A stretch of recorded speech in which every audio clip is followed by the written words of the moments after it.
వందనాలు.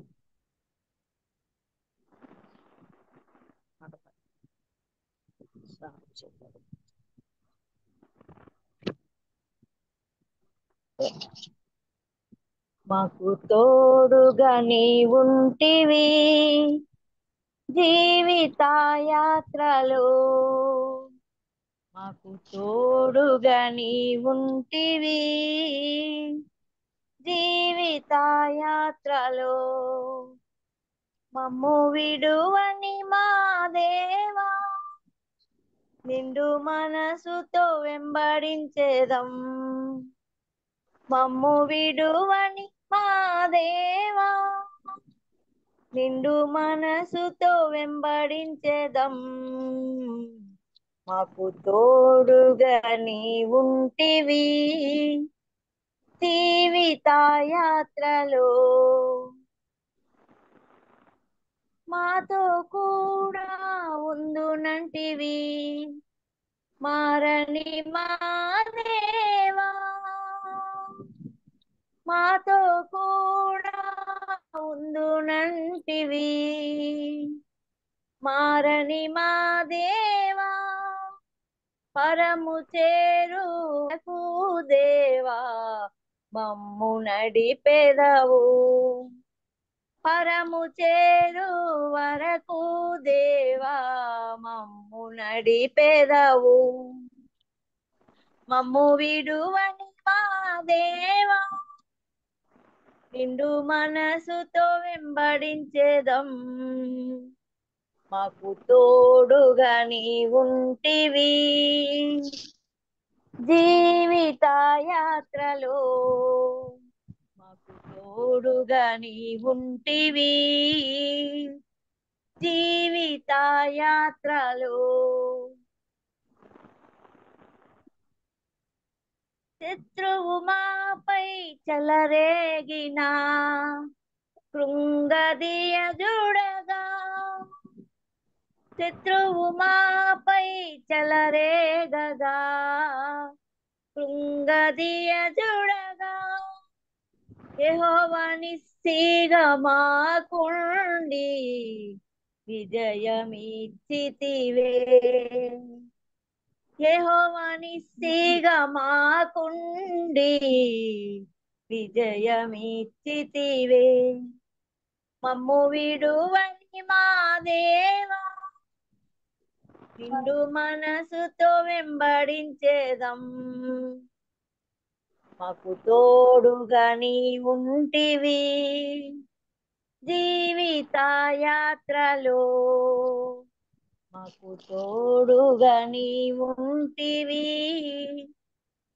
జీవిత యాత్రలో. కష్టములెన్నెన్నో ఎదురైనా నిన్నే వెంబడింతుము, కష్టములెన్నెన్నో ఎదురైనా నిన్నే వెంబడింతుము. మాకు తోడుగా నీవుండగా మేము భయపడము, మాకు తోడుగా నీవుండగా మేము భయపడము. మమ్ము విడువని మా దేవా, నిండు మనసుతో వెంబడించేదం. మాకు తోడుగా నీవుంటివి జీవిత యాత్రలో, తోడుగా నీవుంటివి జీవిత యాత్రలో.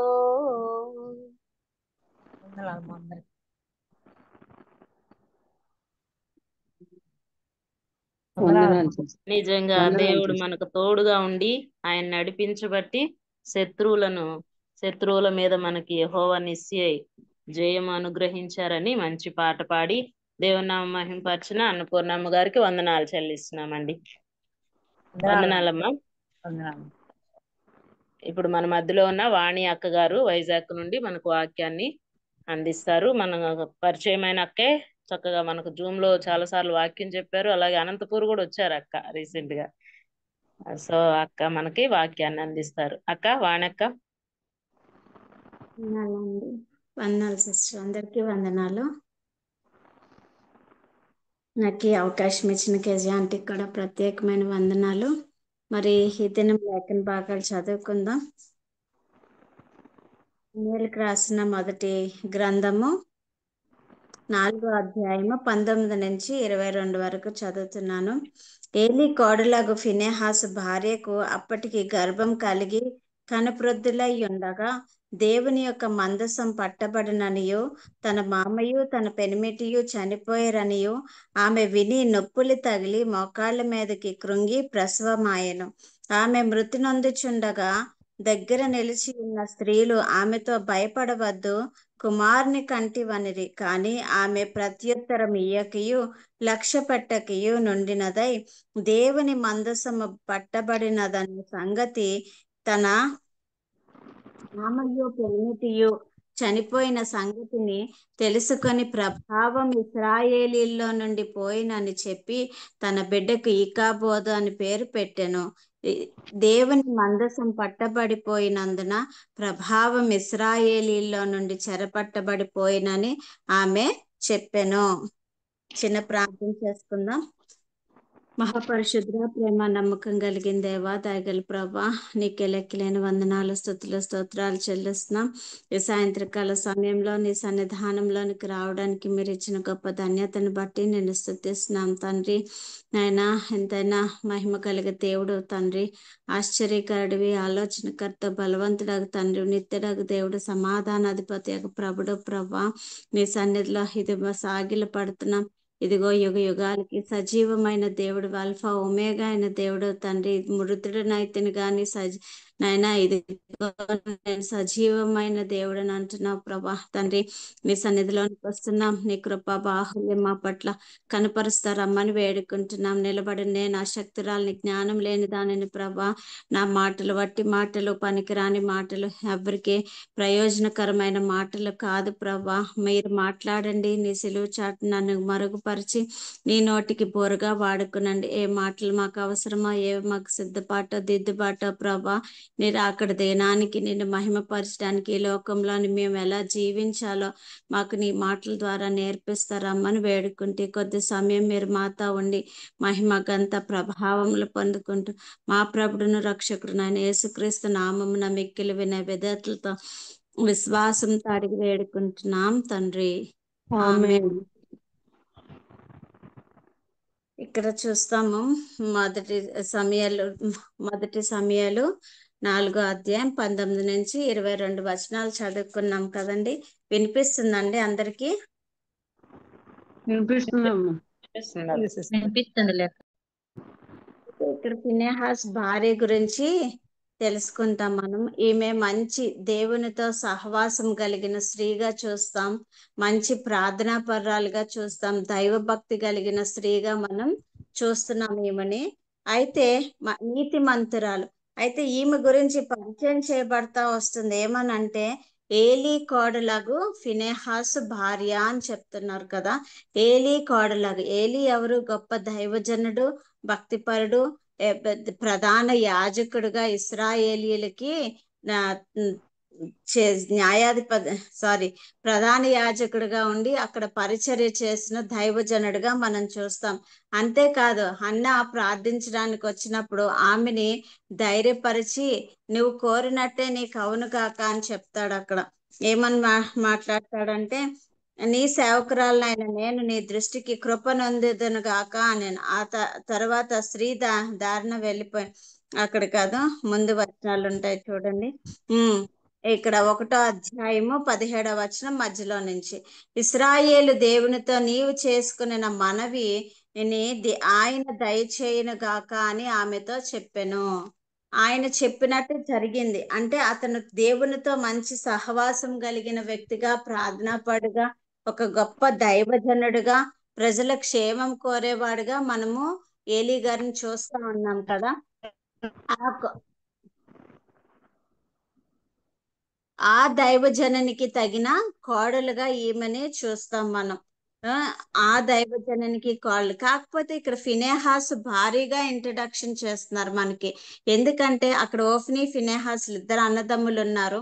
ఎవరు భార్య అని మనకు తెలియడం కోసం ఈమెను ఫినెహాస్ భారీగా చెప్తా ఉన్నారు మనకి ఇక్కడ. అయితే ఇక్కడ చూస్తే తర్వాత ఏలీ కోడలు మంచి ధర్మశాస్త్రం నందు పట్టుగలిగినదిగా, ఎక్కువగా పరిశుద్ధురాలుగా, ప్రార్థనా పరురాలుగా, వాక్యం తెలిసిన కోడలుగా మనం ఈమెని చూస్తా ఉన్నాం. అయితే ఈమె గురించి చాలా కొంచెం మాటలే రాయబడినాయి ఈ పరిశుద్ధ గ్రంథంలో.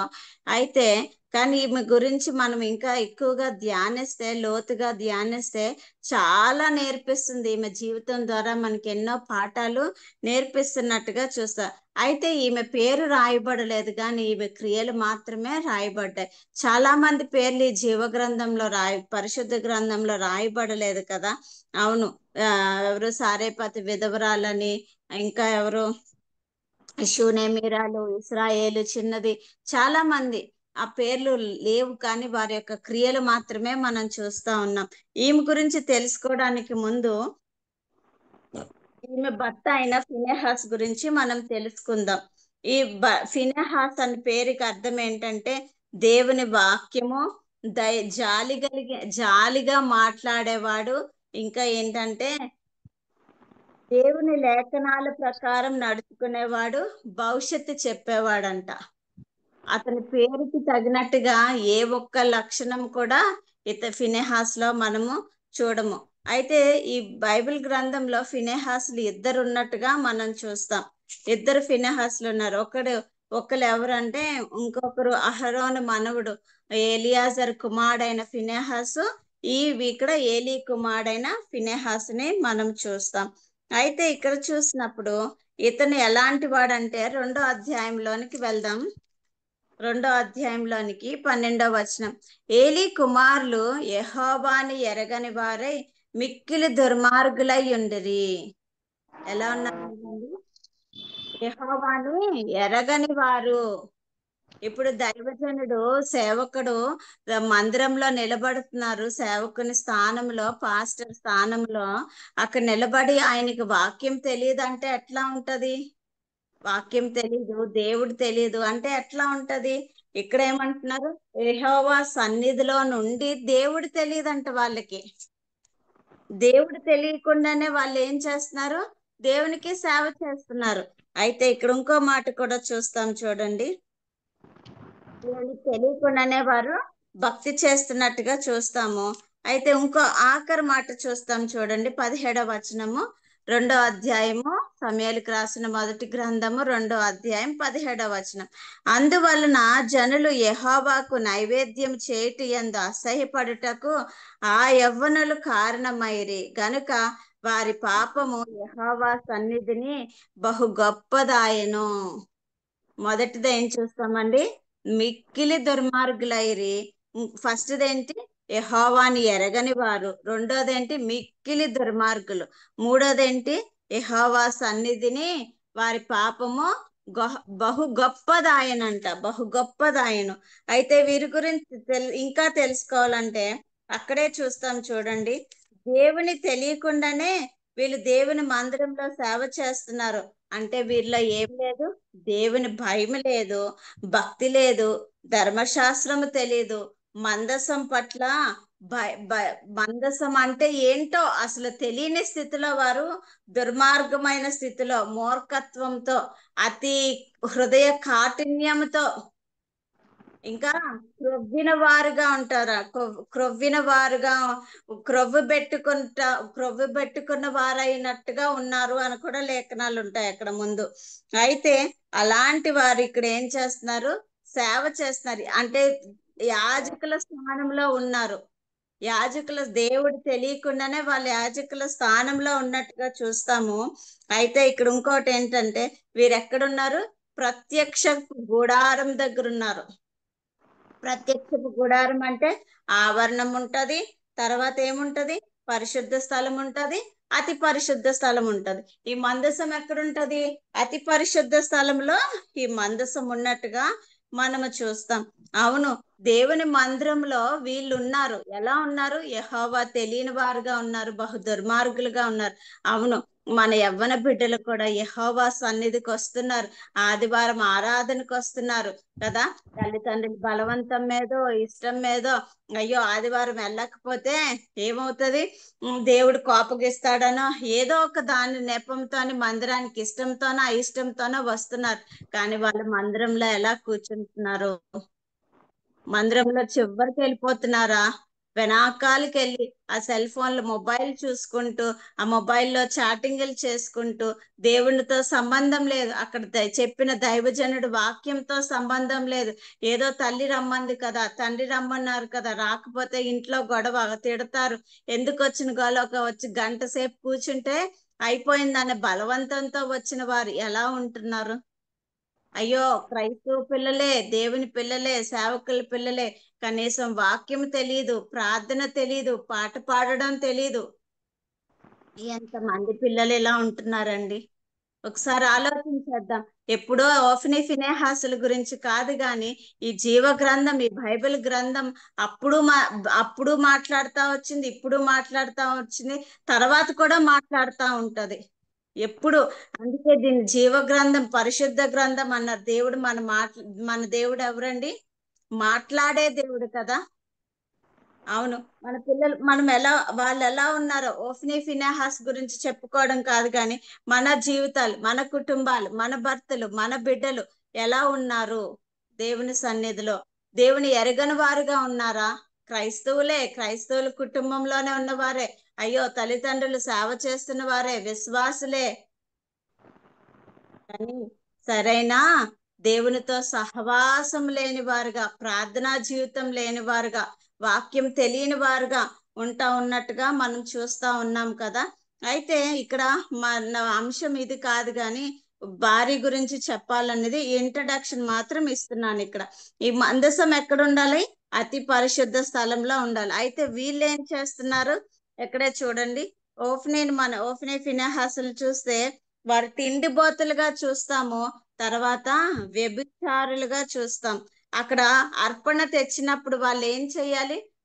ప్రజలు పాపం చేసి ఆ పాపానికి ధర్మశాస్త్ర ప్రకారం చెప్తున్నాను నేను, పాపం చేస్తే ఆ పాపానికి తగినట్టు గొర్రెలు, గొడ్డలు, మేకలు ఏవి అయితే వాళ్ళు నిర్ణయింపబడ్డాయో అక్కడికి వచ్చినప్పుడు వాటి మీద చెయ్యి ఉంచి వారి పాపానికి బదులుగా అవి బలివ్వవలసిన దినాలు అవి కదా. అలాంటి దినాల్లో మీరు ఏం చేస్తున్నారు చూడండి, 2వ అధ్యాయం 13వ వచనం చదువుతున్నాను. జనుల విషయమై యాజకులు చేయిచూ వచ్చిన పని ఏమనగా, ఎవడైనా బలి పశువును వధించిన మీదట మాంసము ఉడుకుచుండగా యాజకుని వారు 3 మొండ్ల గల కుంకిని తీసుకొని వచ్చి బొరుసులో గాని, తపేలలో గాని, గూనెలో గాని, కుండలో గాని అది గుచ్చినప్పుడు ఆ కొంకి చేత బయటకు వచ్చినదంతయు యాజకుడు తన కొరకు తీసుకొనెను. షిలోహునకు వచ్చి అందరికీ వీరు ఇలాగు చేయిచు వచ్చిరి. ఇదియు కాక వారు క్రొవ్వును దహింపక మునుపును యాజకుని పనివాడు వచ్చి బలి పశువును వధించు వానితో యాజకునికి వడ్డించుటకే మాంసమిమ్ము, ఉడకబెట్టిన మాంసం అతడు నీ యొద్ద తీసుకున్నాడు, పచ్చి మాంసమే కావాలనని చెప్పుచూ వచ్చెను. దేవుడికి ఇవ్వాల్సిన ఫస్ట్ బలి ఇవ్వగానే దేవుడికి ఇచ్చిన తర్వాత యాజకుడు తీసుకోవాలి. కానీ ఇక్కడ ఏం చేస్తున్నారు వాళ్ళు? దేవుడికి ఇవ్వక మునిపే మాకు ఇమ్మని చెప్తా ఉన్నారు. ఎంత ఘోరం కదా. దేవుడికి ఇవ్వాల్సిన స్థానం అసలు దేవుడే తెలియని వారి జీవితాల్లో ఇంకా దేవుడికి ఏమిస్తారు వాళ్ళు ఫస్ట్ ప్లేస్? అయితే దేవుడి కన్నా ముందుగా వారే అది తీసుకుంటున్నట్టుగా చూస్తాం. ఇంకా బహుఘోరమైన పని ఏంటంటే 22వ వచనం చూడండి. ఇశ్రాయేలీలకు తన కుమారులు మీకు మధ్యలో చదువుతాం. ఇశ్రాయేలుకు తన కుమారులు చేసిన కార్యములన్నీ వారి ప్రత్యక్షపు గుడారం యొక్క ద్వారము దగ్గరకు సేవ చేయుటకు వచ్చిన స్త్రీలలో శయనించుటయును మాట చెవిని పడగానే వారిని పిలిచి ఇట్లా నేను రెండో పాపం ఏం చేస్తున్నారు వీళ్ళు? ఫస్ట్దేంటి? దేవుడికి ఇవ్వాల్సిన మాంసము, దేవుడికి ఇవ్వాల్సిన క్రొవ్వు, దేవుడికి దహించవలసిన బలి అర్పించవలసిన ఆ మాంసంలోని వీరు మొదటగా తీసుకున్నట్టు మనం చూస్తాము. తర్వాత రెండోది ఏంటి? అక్కడికి వచ్చిన స్త్రీలతో పాపము చేస్తున్నారు, వ్యభిచారం చేస్తున్నారు కదా. అందుకనే వీరి జీవితాల ద్వారా అక్కడ ఇశ్రాయేలీలు ఏమంటున్నారు అక్కడ చూడండి, మందిరానికి రావడానికే వారికి ఇష్టం కలగట్లేదంట. నైవేద్యం చేయుట యందు పడుటకు ఆ యవ్వనులు కారణమైరి. అవును, మన జీవితం, మన ప్రవర్తన ఎలా ఉంది? ఒకవేళ ఎవరైనా మందిరానికి రావాలనుకున్నా, అమ్మో క్రైస్తవులు మన జీవితాలు చూసి మన ప్రేమ, మన ఆదరణ, మన మాట, మన ప్రవర్తన అన్ని చూసి అబ్బో వీళ్ళు క్రైస్తవులండి, వీళ్ళు దేవుడు ఎంత గొప్పవాడో, వీళ్ళకి ఎంతో విలువలు నేర్పుతున్నాడు, ఎంతో ప్రేమని ఆదరణ కలిగించే మాటలు వీళ్ళు మాట్లాడతారు, వీళ్ళ జీవితం చూసి వీళ్ళ ప్రవర్తన చూసి మేము మందిరానికి రావడానికి ఇష్టపడుతున్నామంట. కానీ కొంతమంది అమ్మో వీళ్ళు క్రైస్తవులా, వీళ్ళు బోధించేది ఒకటి, వీరు జీవించేది ఒకటి, వీరు మాట్లాడేది ఒకటి, వీరి ప్రవర్తన ఒకటి అని ఎవరైనా మందిరానికి రావడం మానేస్తున్నారా? ఆలోచన చేద్దాం ఒకసారి. మనం ఎలా ఉన్నాం? మన జీవితాలు ఎలా ఉన్నాయి? అనేక మంది కొరకు మనం ఆకర్షితులుగా ఉన్నామా? మందిరానికి తీసుకురాగలిగే స్థితిలో ఉన్నామా? లేదంటే వీళ్ళండి నోరిప్పితే అబద్ధాలు ఆడతారండి, బోధల మటుకు చేస్తారు, మా దేవుడు గొప్పవాడండి, ఇదండి అదండి అనేసి. కానీ ఇక్కడ ఏమంటున్నాడు? వీళ్ళ జీవితం చూసి అనేక మంది యెహోవా మందిరానికి రావడానికి అసహ్యపడ్డారంట. అయితే ఇది ఇలా ఉంటుండగా ఇంకో పని చేస్తారు ఈ ఓఫ్ని ఫినెహాసులు. ఏంటంటే 4వ అధ్యాయము 1వ వచనం చూద్దాం చూడండి. అక్కడ ఇశ్రాయేలీలకి ఫిలిష్తీలకి యుద్ధం జరుగుతుంది. యుద్ధం జరుగుతుండగా ఇశ్రాయేలీలు ఎబెనేజర్ లో ఉన్నారు, ఫిలిష్తీలు అఫేకులో దిగిరి. ఎబెనేజర్ అంటే ఏంటి? సహాయపు రాయి, సహాయపు రాయి. అయితే వీళ్ళు యెహోవా సహాయం అనుకోవచ్చు, సహాయపు రాయి అని కూడా అనుకోవచ్చు. ఇశ్రాయేలీలకి యెహోవా సహాయం ఉన్నది, యెహోవా సన్నిధి ఉంది, వాళ్ళతో ఇశ్రాయేలీలు దేవుడు ఉన్నాడు, సమస్తం ఉన్నాయి. కానీ వారిలో ఏం లేదు? ఇశ్రాయేలీల్లో దైవ భయము లేదు. ఏముంది అక్కడ? పాపం ఉంది, బహుఘోరమైన పాపం ఉంది, వ్యభిచారం ఉంది, త్రాగుబోతుతనం ఉంది, విందులున్నాయి, అన్ని ఉన్నాయి. కానీ ఇక్కడ యుద్ధం జరుగుతున్నప్పుడు మొదటగా ఏం జరిగిందంటే 4,000 మంది హతులయ్యారంట. 2వ వచనం ఆఖరి లైన్ లో చూస్తే యుద్ధ భూమిలోనే యొక్క ఎక్కువ తక్కువ కాక 4,000 మంది హతులయ్యారు. అయ్యో 4,000 మంది చనిపోయారు కదా అని ఏం చేశారు? అక్కడ పెద్దలైన వారు అందరూ కూడి ఏకీభవించి షీలోహుకి వెళ్ళి మందసాన్ని ఎక్కడ ఉండాలి? మందసం అతి పరిశుద్ధ స్థలంలో ఉండవలసిన మందసాన్ని ఎక్కడికి తెచ్చారు? యుద్ధ భూమిలోనికి తీసుకొచ్చారంట. యుద్ధ భూమిలోనికి తీసుకొచ్చినప్పుడు అక్కడ 5వ వచనం చదువుతున్నాను చూడండి. 4వ అధ్యాయం 5వ వచనం. యెహోవా నిబంధన మందసము దండులోనికి రాగా ఇశ్రాయేలీలందరూ భూమి ప్రతిధ్వనించినంత గొప్ప కేకలు వేసిరి. ఫిలిష్తీయులు ఆ కేకలు విని హెబ్రీల దండులో ఈ గొప్ప కేకల ధ్వని ఏమని అడిగి యెహోవా నిబంధన మందసం దండులోనికి వచ్చినని తెలుసుకొని జడిసి దేవుడు దండులోనికి వచ్చినని అనుకొని అయ్యో మనకు శ్రమ, ఇంతకు మునుపు వారిలాగు సంబరింపలేదు, అయ్యయ్యో మహాశూరుడగు ఆ దేవుని చేతిలో నుండి మనలను ఎవరు విడిపింపగలరు? అరణ్యమందు అనేకమైన తెగుళ్ళ చేత ఐగుప్తీలను హతము చేసిన దేవుడు ఈయనే కాదా? ఫిలిష్తీలారా ధైర్యం తెచ్చుకొని వారు మీకు దాసులైనట్టు మీరు హెబ్రీలకు దాసులు కాకుండా బలాఢ్యులై యుద్ధము చేయడని చెప్పుకున్నారు. చూసారా ఏమంటున్నారు? మందసం వచ్చిందని కేకలేస్తున్నారు, అరుపులేస్తున్నారు, ఇంక యుద్ధం గెలిచేస్తామో ఫిలిష్తీయులను ఓడించేస్తామన్న ధైర్యంతోని వాళ్ళు దేవుని భయం లేకుండా, భక్తి లేకుండా అతి పరిశుద్ధ స్థలంలో ఉండవలసిన మందసాన్ని యుద్ధ భూమిలోనికి తీసుకువచ్చి వెచ్చలవిడిగా అరుపులు కేకలు వేస్తున్నారు ఆ మందసాన్ని చుట్టూరు. అయితే ఇక్కడ ఫిలిష్తీయులు ఏమంటున్నారు? వారి దగ్గర దేవుడు లేడు, వారి దగ్గర ఆయన సన్నిధి లేదు, ఏమీ లేదు. కానీ వాళ్ళ హృదయంలో ఏముంది? దైవ భయం ఉంది. వారికి దైవ భయం ఉంది. ఏమంటున్నారు వారు? జడిసి దండ్లోనికి వచ్చాను అనుకొని అయ్యో మనకు శ్రమ అంటున్నారు. ఆ దేవుడెవరు? ఆ దేవుడెవరు? ఐగుప్తులో నుండి తెగుళ్ళు చేత ఐగుప్తీయులను హతము చేసిన దేవుడు ఈయన కాదా అంటున్నారు. ఇంకో మాట ఏంటన్నారు? మహాశూరుడగు దేవుడు. ఆ దేవుడు ఎంత భయంకరుడో, ఎంత పరిశుద్ధుడో, ఎంత నీతిమంతుడో, ఎంత గొప్ప దేవుడో అన్యులకి తెలిసింది. కానీ దేవుణ్ణి కలిగి ఉన్న ఇశ్రాయేలీల ప్రజలకి తెలియలేదు. దేవుని కలిగి ఉన్న ఇశ్రాయేలీల ప్రజలకి తెలియలేదు అక్కడ ఆయన విలువ. కానీ మందసం ఉన్నప్పటికీ, దేవుని సన్నిధి వారికి ఉన్నప్పటికీ ఇశ్రాయేలీలు ఓడిపోయినట్టుగా మనం చూస్తాం. చూడండి అక్కడ 10వ వచనము, 4వ అధ్యాయం 10వ వచనం. 1 సమూయేలు 4వ అధ్యాయం 10వ వచనం. అప్పుడు అత్యధికమైన వధ జరిగెను, ఇశ్రాయేలీల్లో 30,000 కాల్బలములు కూలెను, మరియు దేవుని మందసము పట్టబడెను. ముందు 4,000 మంది చనిపోయారు, కానీ తర్వాత ఏమైంది? 30,000 మంది చనిపోయారు. అంతేకాదు మందసం పట్టబడింది. మందసం పట్టబడింది. అసలు మందసం అంటే ఏంటి? మందసం మందసం మందసం అంటున్నారు. మందసంలో ఏముంటది? మందసంలో ఏముంటదంటే దేవుడిచ్చిన పదాజ్ఞలు ఉంటాయి. మందసంలో ఏముంటదంటే అక్కడ చూస్తాం, చూడండి. తర్వాత చూసుకుందాం మందసం గురించి. తర్వాత ఈ హోఫ్నీ ఫినెహాసులు ఈ తిరుగుబాటుతనాన్ని చూస్తాం. వారి పేరుకు తగినట్టుగా హోఫ్నీ జీవితం లేనట్టుగా చూస్తాం. మిక్కిలి దుర్మార్గులైరని చూస్తాము. వారి పాపం యెహోవా సన్నిధిని బహు భయంకరముగా ఉందని, గనుక వారి పాపం యెహోవా సన్నిధిని బహు గొప్పదాయిందని చూస్తాం. వీటన్నిటిని బట్టి దేవుడు ఏలీ గారికి హెచ్చరిక చేస్తున్నాడు. చూడండి అక్కడ 2వ అధ్యాయం 27వ వచనం.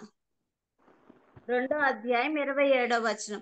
అంతటా దైవజనుడు ఒకడు ఏలీ యొద్దకి వచ్చి ఇట్లా, నేను యెహోవా నిన్ను గూర్చి సెలవిచ్చినదేమనగా, నీ పితరుని ఇంటి వారును ఐగుప్తు దేశమందు ఫరో ఇంటిలో ఉండగా నేను వారికి ప్రత్యక్షమైతిని. అతడు నా ముందర ఏఫోదు ధరించి నా బలిపీఠం మీద అర్పణమును ధూపమును అర్పించుటకై నాకు యాజకుడు అగునట్లు ఇశ్రాయేలు గోత్రంలో నుండి నేను అతన్ని ఏర్పరచుకుంటుని. ఎక్కడి నుంచి తీసాడో, ఎక్కడి నుంచి తీసుకొచ్చాడో? ఐగుప్తు నుంచి తీసుకొచ్చాను. బానిసత్వంలో నుంచి, బంధకాలలో మీరు మూలుగుతున్నప్పుడు నేను అక్కడి నుంచి తీసుకొచ్చాను. అంతేకాదు ఇశ్రాయేలీల్లో మీకు ప్రత్యేకమైన గోత్రాన్ని ఇచ్చాను నేను. అంతేకాదు నేనే మీకు స్వాస్థ్యముగా ఉన్నాను అని చెప్తా ఉన్నాడు. ఎంత గొప్ప యాజకత్వం మీకు ఇచ్చాను. మీకు ఏది కొదువు ఉండదు, మీకు అన్ని సమృద్ధిగా ఉంటాయి, అన్ని ఎక్కువగానే ఉంటాయి మీకు. కానీ మీరు ఎలా ఉన్నారు? వ్యభిచారపు స్థితిలో ఉన్నారు అంటున్నాడు. అయితే అక్కడే చూస్తాము, చూడండి. రెండోసారి మళ్ళీ అక్కడ వినకపోతే ఒక దైవజనుని పంపించి హెచ్చరిస్తున్నప్పుడు వినకపోతే ఒక గద్దింపు అయిపోతుంది. ఎన్నిసార్లు గద్దించినా విననల్లని వాడు ఏమవుతాడండి? ఉన్నారా? మరి తిరుగు లేకుండా హఠాత్తుగా నాశనం. రెండోసారి గద్దిస్తా ఉన్నాడు. ఎవరితో చెప్తున్నాడు? రెండోసారి బాలుడైన సమూయేలుతో చెప్తున్నాడు, ఏలీ కుటుంబం గురించి. అక్కడ 11వ వచనం చదువుతున్నాను, చూడండి. 11 ఇశ్రాయేలులో నేను ఒక కార్యము చేయబోచున్నాను, దానిని వినివారందరి చెవులు గింగురుమనును. ఆ దినమున ఏలీ యొక్క ఇంటి వారిని గూర్చి నేను చెప్పినదంతయు వారి మీదకి రప్పింతును, దాని చేయి మొదలు పెట్టి దాన్ని ముగింతును. చూసారా? ఇంకా కింద మాటలు చూస్తే, తన కుమారులు తమను తాము శాపగ్రస్తులుగా చేసుకుంటున్నారు. చేసుకొనుచున్నారని తాను ఎరిగియు వారిని అడ్డగింపలేదు. చూసారా ఎంత భయంకరమో. తాను శాపగ్రస్తులుగా చేసుకుంటున్నారని ఎరిగియు తండ్రి అడ్డగించలేదు అని రెండోసారి హెచ్చరిక పంపిస్తున్నాడు. అప్పుడైనా కుమారుని హెచ్చరిస్తాడేమో, అప్పుడైనా అక్కడ పరిస్థితులు మారుతాయేమో, దైవ భయం కలుగుతుందేమో అని. కానీ ఏలి ఎంత నిర్లక్ష్యంగా సమాధానం చెప్తున్నారంటే 18వ వచనం చూస్తే, సమూయేలు దేనిని మరుగు చేయక సంగతి అంతయు అతనికి తెలియచెప్పెను. ఏలి విని, సెలవిచ్చిన వాడు యెహోవా, తన దృష్టికి అనుకూలమైన దానిని ఆయన చేయునుగాక అనెను. అయ్యో, అక్కడ రొమ్ములు కొట్టుకొని అలా జరగకుండా ప్రభువా ఈ కుటుంబాన్ని కాపాడు, నా బిడ్డల్ని కాపాడు అని ఆ వృద్ధుడు, ఆ గొప్ప దైవజనుడు, భక్తిపరుడు, ప్రార్థనాపరుడైన ఆ ఏలీ గారు ఏం చేయాలి? రొమ్ములు కొట్టుకొని ప్రభు సన్నిధిలో ఆ దోష శిక్షను తప్పించమని అడగవలసిన ఏలీ గారు ఏమంటున్నారు? సెలవిచ్చిన వాడు యెహోవా కనుక ఆయన దృష్టికి అనుకూలమైనది చెయ్యనుగాక అంటున్నాడు. కానీ ఇక్కడ చూస్తే దీని వల్ల వాళ్ళకి వచ్చిన శాపాలు చూద్దాం. చూడండి, సమూయేలుకు రాసిన మొదటి గ్రంథం 2వ అధ్యాయము 29వ వచనం. 29వ వచనం, నా నివాస స్థలమునకు నేను నిర్ణయించిన బలి నైవేద్యమును మీరేలా తృణీకరించుచున్నారు? మిమ్మును క్రొవ్వు పెట్టుకొనుటకై నా జనులకు ఇశ్రాయేలీలు చేయి నైవేద్యములో శ్రేష్ఠ భాగములు పట్టుకొనుచు నాకంటే నీ కుమారులను నీవు గొప్ప చేయుచున్నావు. నీ ఇంటి వారును నీ పితరుని ఇంటి వారును నా సన్నిధిని యాజకత్వం జరిగించుదురని యెహోవా ఆజ్ఞ ఇచ్చి ఉన్నాను. ఇప్పుడు అది నా మనసునకు కేవలం ప్రతికూలమై నని ఇశ్రాయేలీల దేవుడైన యెహోవా సెలవిచ్చుచున్నాడు. ఇక్కడ ఇంకా కింద మాటలు చూస్తే, కావున యెహోవా వాక్కు ఏదనగా, నన్ను గనపరచు వారిని నేను గనపరచుదును, నన్ను తృణీకరించు వారిని తృణీకారముందుదురు. ఏమంటున్నాడు? ఎంత గొప్ప, ఏమన్నా క్రొవ్వు పెట్టుకొని ఉన్నారు మీరు, నాకు నాకంటే నువ్వు నీ కుమారుని గొప్ప చేస్తున్నావు, నాకంటే నీ కుమారుని గొప్ప చేస్తున్నావు. నన్ను గనపరచు వారిని నేను గనపరుస్తాను, నన్ను తృణీకరించు వారిని నేను తృణీకారం చేస్తాను అంటున్నాడు. ఎక్కడి నుంచి తృణీకారం చేశాడు? యాజకత్వం నుంచి. వారిని ఏం చేశాడు? మొదటి శాపం ఏంటి? అక్కడ యాజకత్వం పోయింది వారికి. శ్రేష్ఠ భాగములు దేవునికి దహించవలసిన వారు, అర్పించవలసిన వారు, తప్పుదిద్దుకోవలసిన కుమారుని హెచ్చరించవలసిన ఏలి నిర్లక్ష్య పెట్టిన కారణం చేత ఏమైంది? అక్కడ యాజకత్వం పోయింది, వారి ఉద్యోగం పోయింది. రెండోది ఏంటి?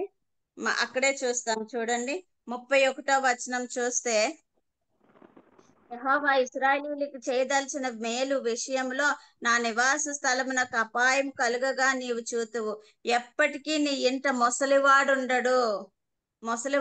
నీ బలిపీఠం వద్ద నెవడు ఉండకుండా నేను అందరినీ నశింప చేయక విడుచువాడును గనుక అది నీ కనులు క్షీణించుటకు నీవు దుఃఖం చేత క్షయమగుటకు సాధనమగును. తర్వాత, నీ సంతానపు వారందరూ వయాకాలమందు మరణమవుదురు. వయాకాలం అంటే వయసు వచ్చినప్పుడు అందరూ చనిపోతారు. ముసలి వాళ్ళు ఎవరు ఉండరు. హెచ్చరించే వాళ్ళు, బుద్ధి చెప్పేవాళ్ళు ఎవరు చెప్తారండి? పెద్దవారే కదా చెప్పేది. పిల్లలు తప్పు చేస్తే అందరూ యవ్వన కాలంలోనే మరణిస్తారు.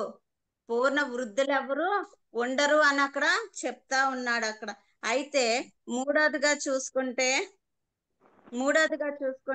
3వ అధ్యాయము 13వ వచనం చూడండి. తన కుమారులు తమను తాము శాపగ్రస్తులుగా చేసుకొనుచున్నారని తాను ఎరిగి వారిని అడ్డగించలేదు గనుక అతని ఇంటికి నిత్యమైన శిక్ష విధింతును. నిత్యమైన శిక్ష అంటే ఆ కుటుంబానికి ఏముంటది? నిత్యము శిక్ష ఉంటది. ఒక దినం సంతోషం అని, ఒక దినం మనకేమైనా కష్టం వచ్చిందంటే, బాధ వచ్చిందంటే దేవుని దగ్గర మొరపెట్టుకుంటే ఏమవుతుంది? అందరూ మన కొరకు ప్రార్థన చేస్తే ఏమవుతుంది? ఒక దినం ఆ బాధ పోతుంది, దుఃఖం పోయి సంతోషం వస్తుంది. కానీ ఆ ఇంటికి ఏముంటది? నిత్యము శిక్ష ఉంటదంట. నిత్యము శిక్ష, నిత్యము దుఃఖమే, నిత్యము బాధే, వేదనే, నెమ్మది లేని పరిస్థితులు, అసమాధాన స్థితి. ఎవరి వల్ల వచ్చాయి ఇవన్నీ? ఓఫ్ని ఫినెహాసులు చేసిన పాపం వల్ల వచ్చిన శిక్షలు. ఫస్ట్దేంటి? యాజకత్వం పోయింది. రెండోదేంటి? ముసలి వాళ్ళు ఉండరు, వయోకాలంలోనే యవ్వన కాలంలోనే అందరూ మరణిస్తారు కదా, ఆ ఇంట్లో సంతానం అందరూ. మూడోదేంటి? నిత్యమైన శిక్ష. నాలుగోది కాదు, చూద్దాం చూడండి. మా సమయాలు 2వ అధ్యాయం 36వ వచనం. అయితే నీ ఇంటి వారిలో శేషించిన వారు ఒక వెండి రోకనైనను రొట్టె మొక్కనైనను సంపాదించుకొనవలనని అతని యొద్దకి వచ్చి దండం పెట్టి, నేను రొట్టె మొక్క తిన్నట్లుగా దయచేసి యాజకుల ఉద్యోగంలో ఒక దాని యందు నన్ను ఉంచమని అతడు వేడుకొందును. ఏం పోయింది? అడుక్కునే స్థితి. ఉద్యోగం లేదు, ఆరోగ్యం లేదు, ఆయుష్ లేదు. ఆ ఇంటికి ఏమొచ్చింది? నిత్యమైన శిక్ష. నాలుగోదేంటి? ఇప్పుడు అడుక్కునే స్థితి. ఒక రొట్టె ముక్క కోసం ఒక ఉద్యోగం దయచేయి, నాకు సహాయం దయచేయి అని అడుక్కునే స్థితి వచ్చింది కదా. అయితే ఇవన్నీ ఎందుకు వస్తున్నాయి? ఇవన్నీ పోయాయి. యాజకత్వం పోయింది, మరణం వచ్చింది, నిత్యమైన శిక్ష వచ్చింది, ఆహారం కూడా లేని స్థితిలో వారు వచ్చేవలసిన స్థితిలో ఇవన్నీ పక్కన పెడితే ఏం వెళ్ళిపోయింది అక్కడి నుంచి? మందసం వెళ్ళిపోయింది. మందసం వెళ్ళిపోయింది. నిర్గమకాండం 25:16 చూడండి ఒకసారి, ఎవరైనా తీస్తే గబగబా చదవండి. నిర్గమకాండము 25వ అధ్యాయం 16వ వచనం.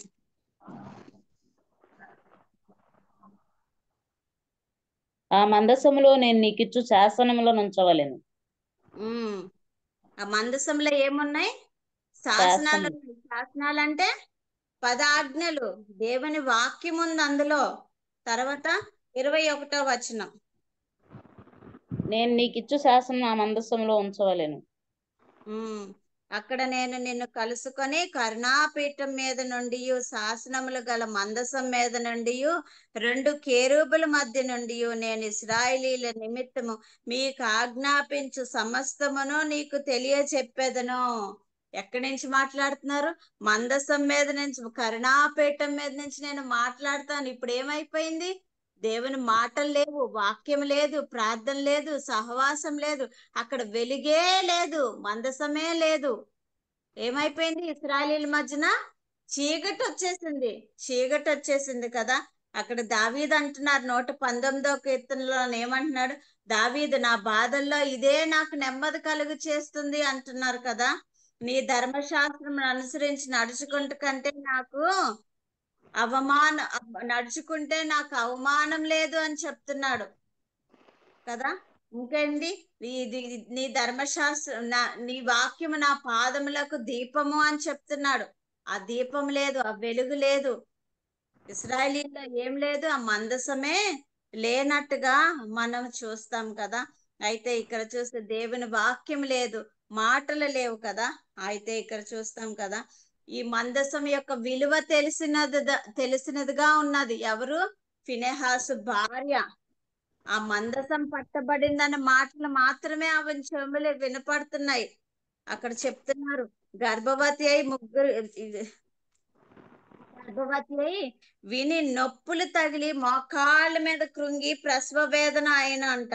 మోకాళ్ళ మీద కృంగిపోయిందంట. మందసం పట్టబడిందన్న మాట వినగానే మోకాళ్ళ మీద కృంగిపోయిందంట. గర్భిణీ స్త్రీ, నిండు చూలాలు, మోకాళ్ళ మీద కృంగిపోతే ఎలా ఉంటదండి? ఆ నొప్పులు భరించలేము అసలు. అందరూ పిల్లలు కనిన వారే కదా. ఆ నొప్పులు 28 ఎముకలు ఒకేసారి ఇరిగిపోతే ఎంత వేదన పడతామో, ఆ బిడ్డని కనే సమయంలో అంత వేదన, అంత బాధ, వెన్నుపూసలో నొప్పి వస్తా ఉంటది కదా బిడ్డని కనే సమయంలోని.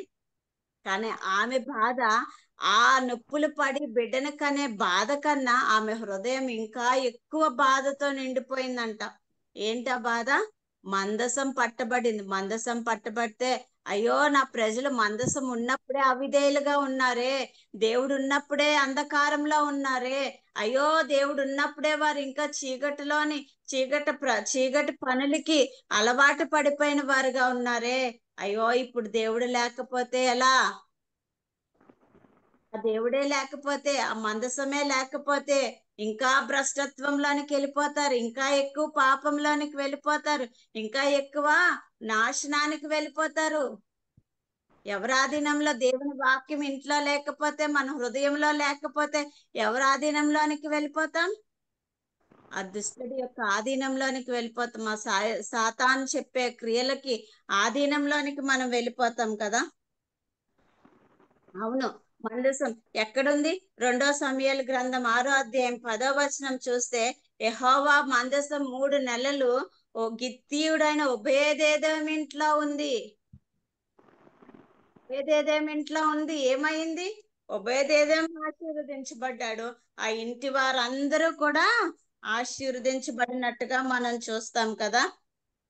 3 నెలల్లో ఎంత ఆశీర్వాదం పొందుకున్నాడు. ఆ మందసం విలువ తెలిసిన స్త్రీగా ఈ ఒఫెని భార్యని, ఫినెహాసు భార్యని మనము చూస్తాం. అంతేకాదు, అంత విలువైన మందసాన్ని వీళ్ళేమనుకున్నారు? మందసాన్ని దండులోనికి తెస్తే వారికి విజయం వచ్చేస్తుంది, ఇశ్రాయేలీల మీద గెలిచేస్తాం అనుకున్నారు. కానీ వీరు అవిధేయతకి కారణం చేత వారు ఓడిపోయినట్టుగా చూస్తాం. అవును, మనము క్రీస్తు పేరు ధరించుకున్న వాళ్ళమే, క్రీస్తుని కలిగి ఉన్నామా? క్రైస్తవులు అని చెప్పుకుంటున్నాం. మన హృదయాల్లో వాక్యం ఉందా? మన కుటుంబాల్లో ప్రార్థనా జీవితం ఉందా? కుటుంబంలో కుటుంబ ప్రార్థన ఉన్నదా? మన పిల్లలు దైవికమైన భయంలో, భక్తిలో, వాక్యంలో, ప్రార్థనలో ఎదుగుచున్నారా? అని ఈమె మందసానికి ఎంత విలువిస్తుంది. అక్కడ ఏమంటున్నారు చూడండి, నొప్పులు తాగిలి ఒక పక్క నొప్పులు పడుతుంది. ఆమె మృతి నొందుచుండగా దగ్గర నిలిచి ఉన్న స్త్రీలు ఆమెతో భయపడవద్దు, కుమారుని కంటివనిరి. ఆమెకి మామ చనిపోయాడు, భర్త చనిపోయాడు అని లోకంలో బాధ ఉంది, వేదన ఉంది, దుఃఖం ఉంది ఆమెకి. కానీ కుమారుడు పుట్టాడన్న సంతోషం లేదు, వాళ్ళు చనిపోయారన్న బాధ లేదు. ఆమె హృదయం అంతా ఆ మందసంతో, దేవుని ప్రేమతో నిండిపోయింది. అవును, భార్య ఎలా ఉంటదండి? భర్త దుర్మార్గుడైతే, త్రాగుబోతైతే, వ్యసనాపరుడైతే, వ్యభిచారైతే భార్య ఇంట్లో సంతోషంగా ఉంటదా? అక్కడ దుర్మార్గంగా ఉన్నవాడు ఇంటికి వచ్చి ఆమెను త్రాగి కొట్టడా? ఒక స్త్రీతోని వ్యభిచారం చేస్తూ అక్కడ యెహోవా ద్వారం దగ్గర స్త్రీలతో వ్యభిచారం చేస్తున్న వాడు భార్యతో ఎలా ఉంటాడు? ఇంట్లో నెమ్మది ఉందా? సమాధానం ఉందా? సంతోషం ఉందా ఆమెకి? అంతా దుఃఖమే, అంతా వేదనే, నెమ్మది లేని పరిస్థితులు. ఆమె కన్నీరు కారిస్తే ఓదార్చేవారు లేరు, ఆమె బాధ చెప్పుకునేవారు లేరు, ఆమె దుఃఖం చెప్పుకునేవారు లేరు. కానీ ఆమె హృదయం ఎవరితో నింపుకుంది? దేవునితో నింపుకుంది. ఆమె పరిస్థితులు ఏమైనా నా దేవుడు అన్యాయస్తుడు కాదు. ఎంత ప్రార్థనా పర్రాలు కదా, ఎంత భక్తి చూస్తున్నాం కదా. ఆమె ఒకటే నమ్మింది, ఏంటది? యెహోవాని నమ్ముట మనుషులు నమ్ముట కంటే యెహోవాని ఆశ్రయించుట మేలు. మనం ఎవరిని ఆశ్రయిస్తున్నాం? అంత వేదనలో ఉంటే, అలాంటి పరిస్థితులే మనకుంటే విడాకుల వరకు వెళ్ళిపోతారు. కానీ ఈమె ఎంత సహనపరురాలుగా చూస్తున్నాం కదా. ఎంత దయ కలిగిందిగా, ఎంత ప్రేమ కలిగిందిగా, ఎంత ఓర్పు కలిగిందిగా. అలాంటి దుర్మార్గుడైన భర్తని యెహోవా సన్నిధిలోనే వారి పాపము గొప్పదైందంటే ఈమె విషయంలో అతను ఎంత వేదన కలిగించుంటాడు కదా. ఎంత నెమ్మది లేని స్థితి ఆమె జీవితంలో కదా. కానీ ఈమె హృదయం ఎవరితో నింపుకుంది? అప్పుడు వరకు అన్ని ఏమి లేకపోయినా పర్వాలేదు అనుకుంది. యాజకత్వం లేకపోయినా పర్వాలేదు, మరణం వచ్చినా పర్వాలేదు, నిత్యమైన శిక్ష వచ్చినా పర్వాలేదు, ఆహారం లేకపోయినా పర్వాలేదు, ఏముండదు తన బిడ్డలకి. అయ్యో, మందసం లేదు, ఏది లేకపోయినా పర్వాలేదు ప్రభా. ఇప్పుడు మందసమే లేదు కదా, ఇప్పుడు మందసమే లేదు కదా, నా బిడ్డలకి నీ సన్నిధి లేదు కదా, నీ తోడు లేదు కదా. దుఃఖము, వేదంతో ఆమె హృదయం దుఃఖంతో నిండిపోయింది, వేదంతో నిండిపోయింది. ఆమె ఏమంటుంది? ఆ పరిస్థితుల్లో నా పుట్టిన బిడ్డకి ఏమని పేరు పెడుతుంది? ఈకాబోదు అని పేరు పెట్టింది. అంటే ప్రభావము పోయింది, దేవుని సన్నిధి వెళ్ళిపోయింది, అక్కడ ప్రభావం పోయింది. మోకాళ్ళ మీద కృంగి ఆమె హృదయం ఎక్కడ నింపబడింది? దేవునితో నింపబడింది. ఆమె చూస్తాం, దేవునితో సహవాసంలో ఆమె మేలు పొందింది కదా. ఆమె కుటుంబ సహవాసంలో ప్రేమ చూపించడంలో ఆమెకి ఏ ప్రేమ దొరకలేదు, ఏ ఆదరణ దొరకలేదు. ఆమెకి ఏది ఆమె కుటుంబంలో ఎవరి ద్వారా ఆమెకు మేలు పొందలేదు. కానీ ఆమె మాత్రం ప్రేమ చూపించేదిగా ఉందంట. ప్రేమ చూపించట్లో, ప్రయాసపడట్లో, సహనం కలిగి, ఓర్పు కలిగి ఆ భర్తని ప్రేమించడంలో ఆమె ఎంతో మేలుకరంగా ఉందంట. నిండు చూడాలి, కఠోరమైన ప్రసవ వేదన పడుతూ పిల్లల భవిష్యత్తు కొరకే మొరపెడుతుంది. ఏమని మొరపెడుతుంది? ప్రభువా, నా పిల్లలకి ఆహారం లేకపోయినా పర్లేదు, యాజకత్వం లేకపోయినా పర్లేదు, నువ్వు మరణం ఇచ్చినా పర్వాలేదు, ఆహారం లేకపోయినా పర్వాలేదు, కానీ నీ సన్నిధి లేదే, నీ సన్నిధి లేదే. మనం మొరపెడుతున్నామా? అయ్యో, మా బిడ్డలకి రక్షణ లేదే, ఇప్పుడు మరణిస్తే రోడ్ యాక్సిడెంట్ లోనో, ఎక్కడికో వెళ్ళి ఏ ఫ్రెండ్స్ తోనో, ఏ బీచ్లకి వెళ్ళో, సముద్రాల్లో ములిగి స్నానాలకు వెళ్ళి ఎంతమంది మరణించట్లేదు? ఎంతమంది రోడ్ యాక్సిడెంట్లకు వెళ్ళి మరణించే బండ్ల మీద, బైకుల మీద స్పీడ్ గా వెళ్ళి. ఈమె ఏం అడుగుతుంది? ఆహారం అడగట్లేదు, పూర్ణ ఆయుష్ని అడగట్లేదు, నిత్యమైన శిక్ష కొట్టివేయని అడగట్లేదు. ఇంకా ఏంటి? ఆహారం లేకపోయినా పర్లేదు, కానీ వారికి ఏముండాలని కోరుతున్నామే? ప్రభు సన్నిధి కావాలని, నిత్యమైన రక్షణ కావాలని, నీ రాజ్యంలో ఉండాలని కోరుతుంది. అవును, ప్రసవ వేదన, కఠోరమైన ప్రసవ వేదన, నొప్పులు పడుతుంది, మోకాళ్ళ మీద వంగిపోయింది. ఆ నొప్పులు కూడా లెక్క చేయకుండా ప్రభుకి మొరపెడుతుంది. దేవా, మరణ రోదన వినవా, మరణ రోదన వేదన వినవా అని అడుగుతుంది. ఏమని అడుగుతుంది? ఇదిగో, నాకు పుట్టబోయే బిడ్డ భూమి మీదకి వస్తున్నాడు, ఆ బిడ్డకి ఏం కావాలి? నీ సన్నిధి కావాలి, నీ సన్నిధి కావాలి అని అడుగుతుంది. ఏ మాట? 4:20 చూడండి ఒకసారి. ఆమె మృతునందుచుండగా దగ్గర నిలిచి ఉన్న స్త్రీలు ఆమెతో, భయపడవద్దు, కుమారుని కంటివి అనిరి. కుమారుని కంటే సంతోషం కదా, కుమారుని కంటే సంతోషం కదా యాజకత్వం చేయడానికి. నెక్స్ట్ తరానికి ఒక కుమారుడు నిలబడవలసిన స్థితి, కానీ అక్కడ ఏం పోయింది? యాజకత్వమే లేదు. అక్కడ ఆయుష్ ఎంత? 80 సంవత్సరాలు, 100 సంవత్సరాల ఆయుష్ కలిగిన వ్యక్తులు ఎక్కడ మరణిస్తారు? వయోకాలంలో, అంటే వయసు వచ్చినప్పుడే మరణిస్తారు. తర్వాత ఏంటి? ఆ కుటుంబం మీదకి నిత్యమైన శిక్ష. తర్వాత ఏంటి? ఆహారము. ఆమె జీవితంలో చూస్తే భర్త పరిస్థితి బాగలేదు, కానీ దేవుని సన్నిధి ఉన్నది ఆమెకి, దేవుని ఆహారం ఉన్నది, సమృద్ధి ఉన్నది, అన్నీ ఉన్నాయి కదా. అన్నిటికీ మించి దేవుని సన్నిధి ఉంది, దేవునితో గడిపే భాగ్యం ఉంది ఆమెకి. ఎప్పుడు కావాలంటే ఆ మందిరంలోనికి వెళ్ళి హన్నా మొరపెట్టింది కదా, ఆ గోడ పక్కన, ఆ స్తంభం పక్కన కూర్చొని. అక్కడ స్త్రీలు ఎలా ఉన్నారు? వ్యభిచారపు హృదయం కలిగిన వారుగా. హన్నాతో అంటాడు, నువ్వెంతకాలం ఇంకా మత్తురాలువై ఉంటా అంటే అక్కడ స్త్రీలు త్రాగుబోతులుగా ఉన్నారు.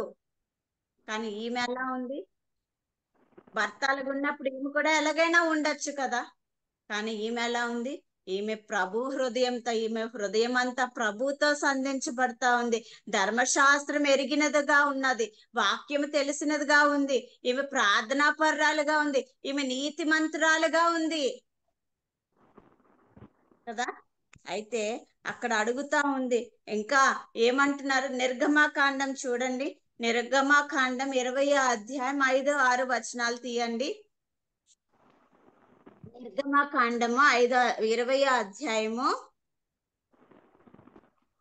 ఏలయనగా నీ దేవుడైన యెహోవానగు నేను రోషము గల దేవుడను. నన్ను ద్వేషించి వారి విషయంలో 3-4 తరముల వరకు తండ్రుల దోషమును కుమారుల మీదకి రప్పించుచు, నన్ను ప్రేమించి నా ఆజ్ఞలు గైకొను వారిని 1000 తరముల వరకు కరుణించువాడనై ఉన్నాను. చూడండి, అక్కడ ఏమంటున్నాడు? 3-4 తరముల వరకు ఏమొస్తుందంట? తండ్రుల దోషం వస్తుంది. ఇది ఇంకా ధర్మశాస్త్ర కాలమే కదా, ఇది ఇంకా ధర్మశాస్త్రం సంపూర్ణం కాలేదు కదా. ఏమంటున్నాడు ఇక్కడ? ఏలయనగా నీ దేవుడైన యెహోవానగు నేను రోషము గల దేవుడను, నన్ను ద్వేషించు వారి విషయంలో 3-4 తరముల వరకు తండ్రుల దోషం కుమారుల మీదకి రప్పించును. ఇప్పుడు ఎక్కడి వరకు వచ్చిందండి? 3-4 తరాల వరకు వచ్చింది. అది ఆ పాపము ఎవరు చేసిన పాపము? ఓఫ్ని ఫినెహాసులు చేసిన పాపము 3-4 తరాల వరకు, పిల్లల తరాల వరకు వచ్చింది. అయితే ఇక్కడ అంటున్నాడు, నన్ను ప్రేమించి నా ఆజ్ఞలు గైకొని వారిని 1000 తరముల వరకు కరుణించువాడునై ఉన్నాను. 1000 తరములు. చూసారా, అక్కడ కూడా కరుణ కలిగిన దేవుడే ఆయన. పాపం చేస్తే ఆయన తృణీకరిస్తే 3-4 తరాల వరకే శిక్ష, కానీ ఆయన ప్రేమిస్తే 1000 తరముల వరకు, 1000 తరముల వరకు అంట ఆశీర్వాదకరంగా ఉంచుతాను అంటున్నాడు కదా. అయితే వీరి యొక్క పాపం ఇక్కడ చూస్తాం కదా. ఇప్పుడు ఈ తల్లి పెట్టిన మొర దేవుడు విన్నాడా? ఆలోచించాడా? ఆలోచించేద్దాం. ఒకవేళ పాపి మొర పెడితే యెషయా గ్రంథం 59వ అధ్యాయము 1వ వచనం చూడండి. యెషయా గ్రంథం 59వ అధ్యాయం 1వ వచనం. రక్షింపనేరకయుండునట్లు యెహోవా హస్తము కొరచ కాలేదు, విననేరకయుండునట్లు ఆయన చెవులు మందము కాలేదు. మీ దోషములు మీకును మీ దేవునికి అడ్డముగా వచ్చెను, మీ పాపములు ఆయన ముఖము మీకు మరుగుపరచెను గనుక ఆయన ఆలకింపకున్నాడు. ఎప్పుడు ఆలకింపుడు మన ప్రార్థన? ఎప్పుడు ఆలకింపుడు? మన పాపములు ఆయనకి మనకి అడ్డుగోడగా వచ్చాయన్నంట. మీ దోషములు మీకును మీ దేవునికి అడ్డముగా వచ్చెను, మీ పాపములు ఆయన ముఖమును మీకు మరుగుపరచెను కనుక ఆయన ఆలకింపక ఉన్నాడు. ఒకవేళ అప్పుడు హోఫ్ని మొరపెడితే, ఫినెహాస్ మొరపెడితే నేను తప్పు చేశాను, పాపం చేశాను, క్షమించు అని ఒకవేళ మొరపెడితే ఆ పాపం ఏమవుతుంది? ఆ మొర ఏమవుతుంది? వెళ్ళిపోతుంది, గాల్లోకి వెళ్ళిపోద్ది. దేవుడు ముఖం మరుగుపరిచేసుకుంటాడంట. ఎందుకంటే అతని పాపం అంత భయంకరంగా ఉంది. కానీ ఈమె మొరపెడుతుంది. ఎలా మొరపెడుతుంది? నీతిమంతుల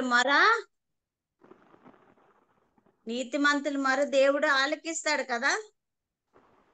నిజముగా మొరపెట్టి వారికి ఆయన సమీపముగా ఉన్నట్టుగా మనం చూస్తాం కదా. నిజముగా మొరపెట్టి వారికి. అంతేకాదు, ఈయన ప్రార్థనలు ఆలకించువాడుగా చూస్తాం. దుఃఖంలో వేదనలో ఉన్నప్పుడు మనం మొరపెడితే ఆయన సిగ్గుపరిచి అవమానపరిచి వదిలివేసే దేవుడు కాదు మన దేవుడు. కానీ ఈమె పరిస్థితి ఏంటి? అందరూ అవమానపరుస్తున్నారు, హేళన చేస్తున్నారు, దుఃఖపరుస్తున్నారు. నీ భర్త తాగుబోతుగా ఉన్నాడు, తిరుగుబోతుగా ఉన్నాడు, వ్యసనాపరుడుగా ఉన్నాడు.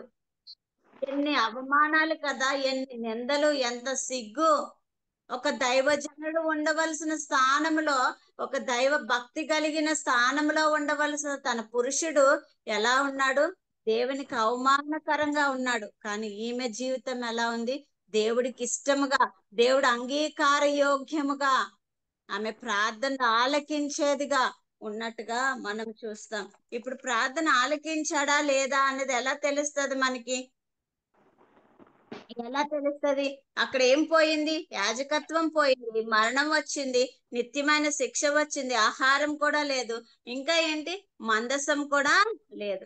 అవన్నీ వస్తేనే కదా మనకు దేవుడు ప్రార్థన ఆలకించాడు. ఇప్పుడు ఉద్యోగం కొరకు ప్రార్థన చేస్తున్నాం, ఆ ఉద్యోగం వస్తేనేనా దేవుడిని స్తుతిస్తాము? పిల్లల వివాహాల కొరకు ప్రార్థన చేస్తున్నాం, అయ్యో పిల్లలకు వివాహాలు అయితేనే దేవుడు మా మొర ఆలకించాడు, మా కన్నీటి మొర ఆలకించాడు అని మనకు తెలుస్తుంది.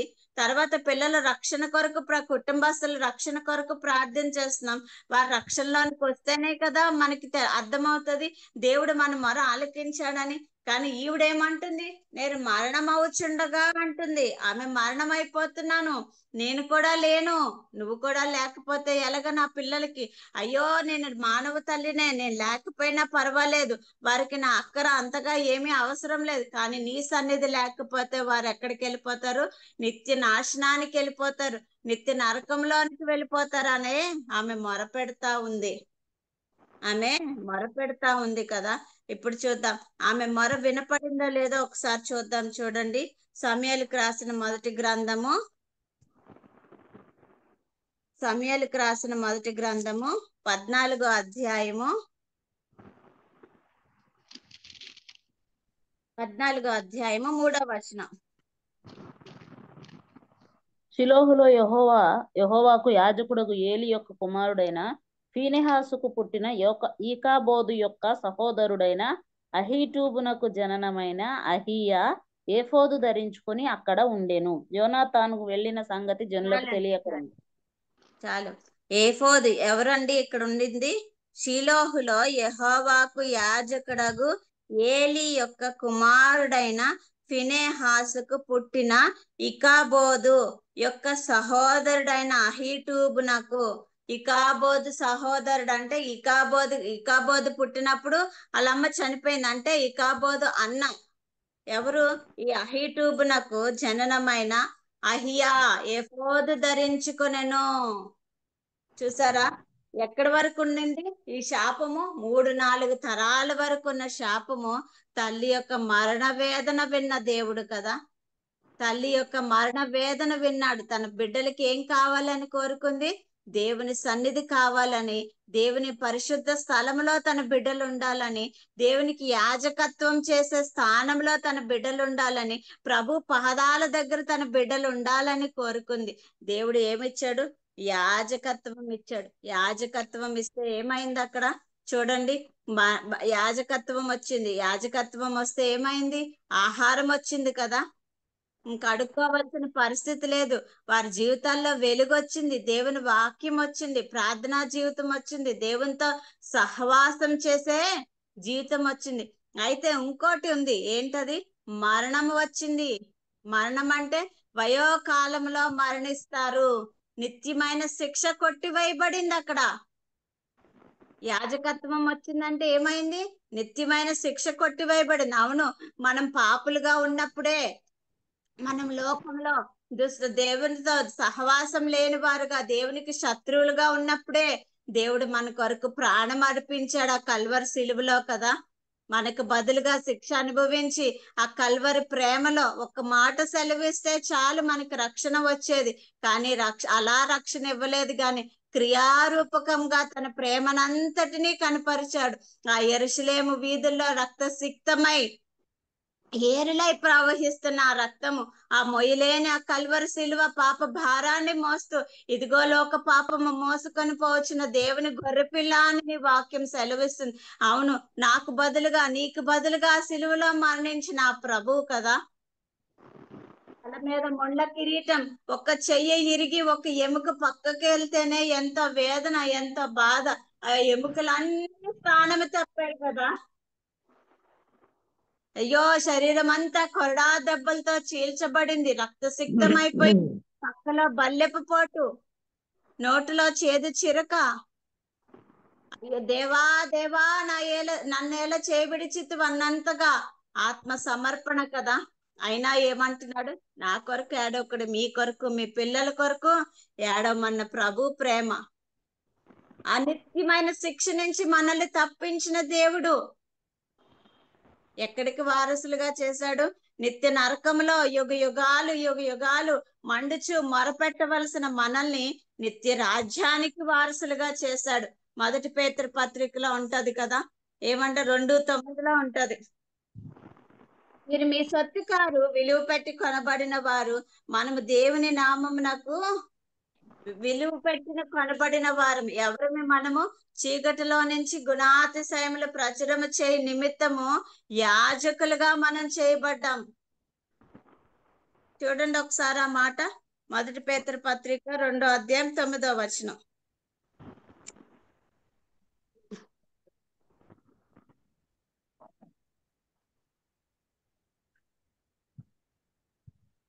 రెండో అధ్యాయం 9వ వచనం. అయితే మీరు చీకట్లో నుండి ఆశ్చర్యకరమైన తన వెలుగులోనికి మిమ్మల్ని పిలిచిన వాని గుణాతిశయములను ప్రచురము చేయి నిమిత్తము ఏర్పరచబడిన వంశమును, రాజులైన యాజక సమూహమును, పరిశుద్ధ జనమును, దేవుని సొత్తైన ప్రజలై ఉన్నారు. అనిత్య శిక్ష నుంచి మనల్ని తప్పించిన దేవుడు. ఈ తల్లి మొర విని ఆ బిడ్డల్ని కూడా అనిత్యమైన శిక్ష నుంచి తప్పించినట్టుగా చూస్తాం. ఎలా చెప్తున్నావమ్మా అంత కరెక్ట్ గా నిత్యమైన శిక్ష నుంచి దేవుడు తప్పించాడని? మరణం వయోకాలంలో వస్తుందని దేవుడు శపించాడు. ఆ కోపం, ఆ ఉగ్రత ఎలా తప్పించబడిందని నువ్వు చెప్తున్నావు అని అడిగితే ఇక్కడ చూస్తాం చూడండి, అక్కడే మాటలు ఉన్నాయి. 1 సమూయేలు 22:20 చూడండి. 1 సమూయేలు 22:20. అయితే అహీటూబు కుమారుడైన అహీమెలకు కుమారులలో అబ్యాతారు అనొకడు తప్పించుకుని పారిపోయి దావీదు నొద్దకు వచ్చి,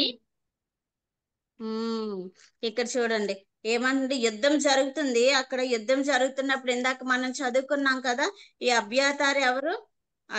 అహీటూబు కుమారుడైన అబ్యాతారు. 14వ అధ్యాయము 3వ వచనంలో చదువుకున్నాం కదా, అహీటూబు నాకు జననమైన అహియా ఎఫోదు ధరించుకొని అక్కడ ఉండెను. ఇక్కడ ఈ అహీటూబుకు పుట్టిన వాడే అబ్యాతార్ అంట. ఇదిగో చూడండి, అయితే అహీటూబుకు కుమారుడైన అహీమేలేకు కుమారులలో అబ్యాతార్ అన్నొకడు తప్పించుకొని పారిపోయి దావీదు నద్దకు వచ్చెను. మరణ శిక్ష వయోకాలంలో అంటే యవ్వన కాలంలో మరణిస్తాడు అని చెప్పుకున్నాం కదా, కానీ ఆ మరణం నుంచి తప్పించబడ్డాడు. ఎక్కడికి వచ్చాడు? దావీదు దగ్గరికి వచ్చారు. దావీదు దగ్గర ఏముంది? ప్రేమ ఉంది, ఆదరణ ఉంది, దయ ఉంది, జాలి ఉంది. ఇంకా దావీదులోని దేవుని లక్షణాలు మనం చాలా చూస్తాం కదా. అయితే ఇక్కడ ఏమంటున్నాడు? ఆ మరణం నుంచి కూడా తప్పించబడ్డాడు. చూసారా, తల్లి యొక్క మరణ వేదన, తల్లి యొక్క ప్రసవ వేదన, తల్లి. అందుకే ఇర్మియా గ్రంథం 9వ అధ్యాయం 17వ వచనం వరకు చెప్తాడు, రోదన ధ్వని చేయి స్త్రీలను వెతికి కనుగొని తీసుకొని రండి అంటాడు. 20వ వచనంలో అంటాడు, నీ కుమార్తెలకు రోదన ధ్వని నేర్పించుడి అంటాడు. ఏమంది? ఆ ప్రసవ వేదన ఏమైంది? నిత్యమైన శిక్ష కొట్టివేయబడింది. నిత్యమైన ఆ కుటుంబానికి నిత్యమైన శిక్ష. ఎప్పుడు శిక్ష? వయోకాలంలో మరణించవలసిన వారు. యాజకత్వం పోయింది. అక్కడ యెహోవా సన్నిధి లేదు, వెలుగు లేదు, చీకటి, అంధకారం, భయంకరమైన స్థితి. కానీ తల్లి ప్రార్థన కుటుంబానికి ఏం చేసింది? మేలు చేసింది. ఈ తల్లి ప్రార్థన కుటుంబానికి ఏం తెచ్చింది? రక్షణ తెచ్చింది. ఈ తల్లికి ప్రార్థన ఏం చేసింది? ఇంటిలో వాక్యము, వెలుగు వచ్చింది, ఆయన సన్నిధి వచ్చింది. మన బిడ్డల కొరకు దేని కొరకు ప్రయాసపడుతున్నాం, ప్రార్థనలు చేస్తున్నాం. వివాహాలు కావాలి, డాక్టర్లు కావాలి, ఇంజనీర్లు కావాలి, కలెక్టర్లు కావాలి, ఆస్తులు కావాలి, అంతస్తులు కావాలి. ఇవన్నీ మంచివే. అంతకు మించి మన పిల్లలకి ఏం కావాలి? మన కుటుంబస్తులకి, మన భర్తలకి ఏం కావాలి? యెహోవా సన్నిధి కావాలి. మరి తల్లి మొరపెట్టినంతగా అంత ప్రసవ వేదన పడుతున్నావా? నీ ప్రసవ వేదన నొప్పులు గుర్తు తెచ్చుకో, అరుపులు కేకలతో. సార్ ఆలోచన చేద్దాం. ఇక్కడ ఏమంటుంది? అయితే ఇక్కడ ఒక వ్యక్తిని చూసుకుందాం మనం. సమయం 5 నిమిషాలు ఒక వ్యక్తిని చూసుకుందాం. చూడండి, ఆమె ఫస్ట్ అక్కడ అన్ని వచ్చాయి, వీళ్ళ ఆశీర్వాదం, వీరి కుటుంబం అంతా బాగుంది. తర్వాత ఇక్కడ ఒక వ్యక్తిని చూసుకుందాం. చూడండి, హిజికియా. రాజులకు రాసిన 2వ గ్రంథం 20వ అధ్యాయం 12 నుంచి 19 వచనాలు చదివితే మీకు అక్కడ అర్థమవుతుంది. ఒకసారి తీస్తారా ఎవరైనా? త్వరగా. 2వ రాజులు 20వ అధ్యాయం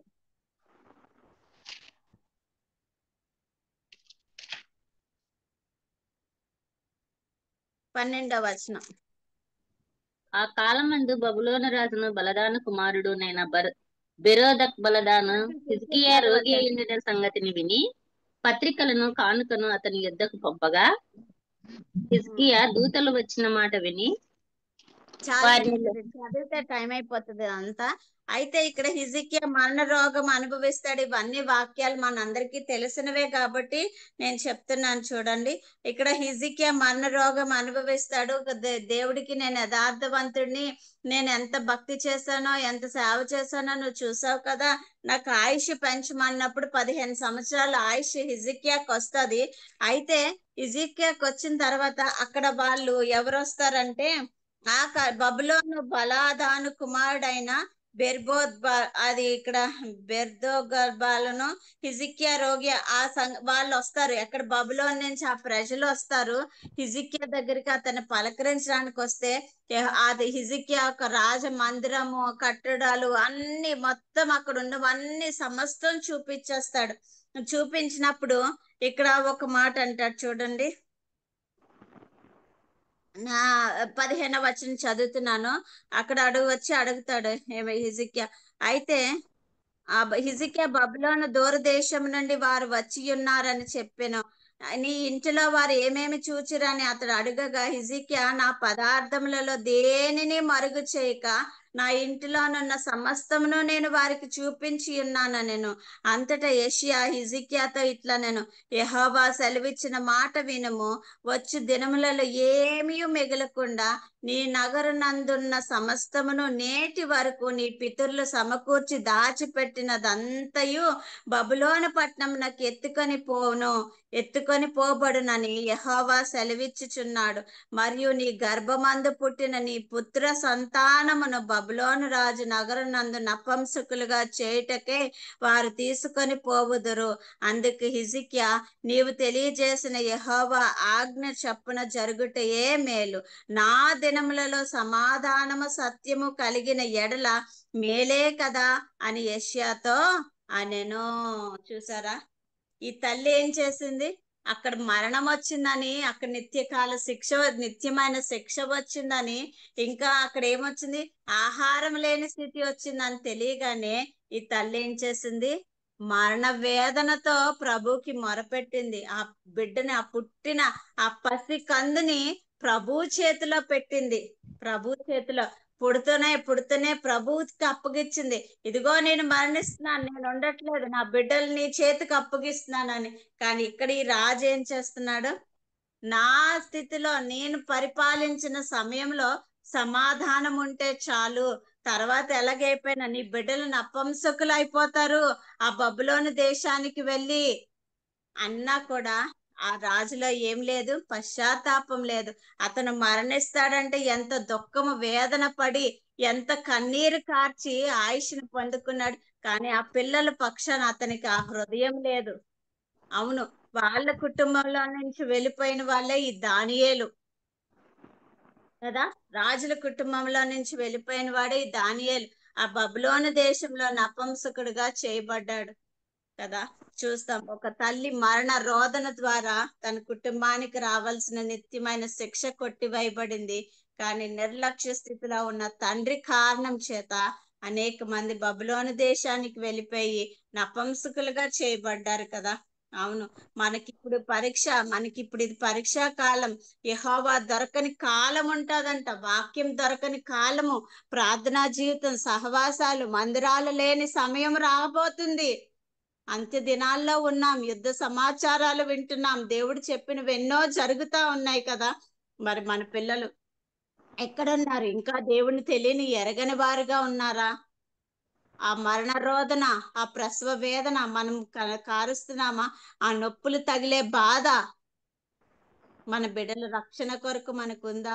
ఒకసారి ఆలోచించేద్దాం. ఒకసారి అలాంటి వేదనకరమైన పరిస్థితి మన హృదయం మండకపోతే, మన హృదయం వెలిగించబడకపోతే, ఆ రోదన ధ్వని మన హృదయాల్లో లేకపోతే, ఈ దినము ఫినెహాసు భార్య మనకి నేర్పిస్తా ఉంది. అలాంటి వేదన పడితే, అలాంటి ప్రార్థనా జీవితం మనం కలిగి ఉంటే మన నిత్యమైన శిక్ష నుంచి మన కుటుంబస్తులు తప్పించబడతారు. రక్షించబడిన మనము ఏం చేయాలి? అలాంటి ప్రసవ వేదన కలిగి ఉండాలి. ఇంకా అలాంటి జీవితం మనలో లేకపోతే ఒక తీర్మానం చేసుకుందాం, ప్రభువా నాకు అలాంటి రోదన ధ్వని నేర్పించు, అలాంటి ప్రసవ వేదన నాకు నేర్పించు. గలతీ సంఘంతో అపోజిట్ పౌలు గారు అంటున్నారు 4వ అధ్యాయంలోని, ఏమంటున్నాడు? గలతీలారా, మీలో ఆ ప్రభు స్వారూప్యము, రూపాంతర అనుభవం మళ్ళీ ఏర్పడే వరకు నాకేం కలుగుతుంది? ప్రసవ వేదన కలుగుతుంది అంటున్నాడు కదా. అవును, ఒక పురుషునికే ప్రసవ వేదన తెలిస్తే స్త్రీలమైన మనము, పిల్లల్ని కనిన మనము, మనకెంత తెలియాలి ఆ ప్రసవ వేదన? మనం వెళ్ళి ఎక్కడ సువార్త ప్రకటించక్కర్లేదు, ఎవరికి ఏం చెప్పక్కర్లేదు, ఎవరి పరిస్థితులు మనం మార్చలేం, ఎవరి జీవితాలు మార్చలేం. ఎదురు తిరిగే స్వభావాలు కదా ఎవరిదైనా సరే. అయితే ఇక్కడ చూద్దాం, ప్రార్థన నీ అవసరతను తీరుస్తుంది. ప్రార్థన ద్వారా దేవుని ప్రేమతో నింపబడతాం. ప్రార్థన ద్వారా దేవుని కరుణ కృప మీ కుటుంబాల మీద ఉంటదంట. ప్రార్థన కీడు రాకుండా కాపాడుతుంది. ప్రార్థన ద్వారా నీవు ఆత్మతో నింపబడతావు. ప్రార్థన ద్వారా శత్రువుపై జయము కలుగుతుంది నీకు. ప్రార్థన ద్వారా దైవ చిత్తాన్ని నెరవేర్చే శక్తిని దేవుడు మనకిస్తాడు. ఆఖరిగా ఒక వచనం చూసుకుందాం, చూడండి. 2 దినవృత్తాంతాలు 26:5 ఈ మాట ఒకటి చదువుకొని ముగించుకుందాం. 2 దినవృత్తాంతాలు 26:5 దేవుని ప్రత్యక్షత విషయమందు తెలివి కలిగిన జకర్యా దినములలో అతడు దేవుని ఆశ్రయించెను. అతడు యెహోవాను ఆశ్రయించినంత కాలము దేవుడు అతన్ని వర్ధిల్ల చేసెను.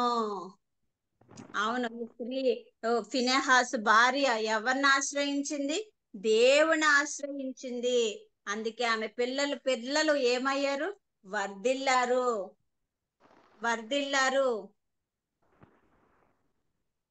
ఈ కొద్ది మాటలు మన వెనుకల్లో దేవుడు ఈ లేఖన భాగాలు దీవించి ఆశీర్వదించును గాక. యాక్చువల్ గా నేను ముందే చెప్దాం అనుకున్నాను కానీ చెప్పలేదు. అవును, మీ మధ్యకి నేను అనంతపూర్ వచ్చానండి. అప్పుడు ఒక్కరోజే ఉన్నాను, అందరినీ కలవలేకపోయాను.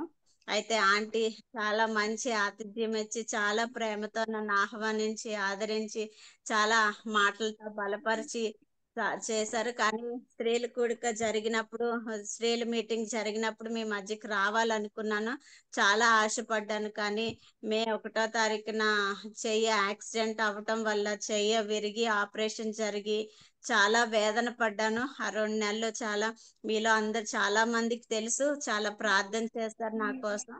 అయితే మరి రాలేకపోయినా దేవుని చిత్తం అయితే ఇంకోసారి మీ మధ్యకి వచ్చి మిమ్మల్ని అందరినీ కలవాలని ఆశ అయితే ఉంది. నా కొరకు ప్రార్థన చేయండి. ఈ కొద్ది లేఖన భాగాలు నాకు ఈ అవకాశం ఇచ్చిన ఆంటీకి కూడా వందనాలు చెల్లిస్తున్నా. వందనాలు అక్క.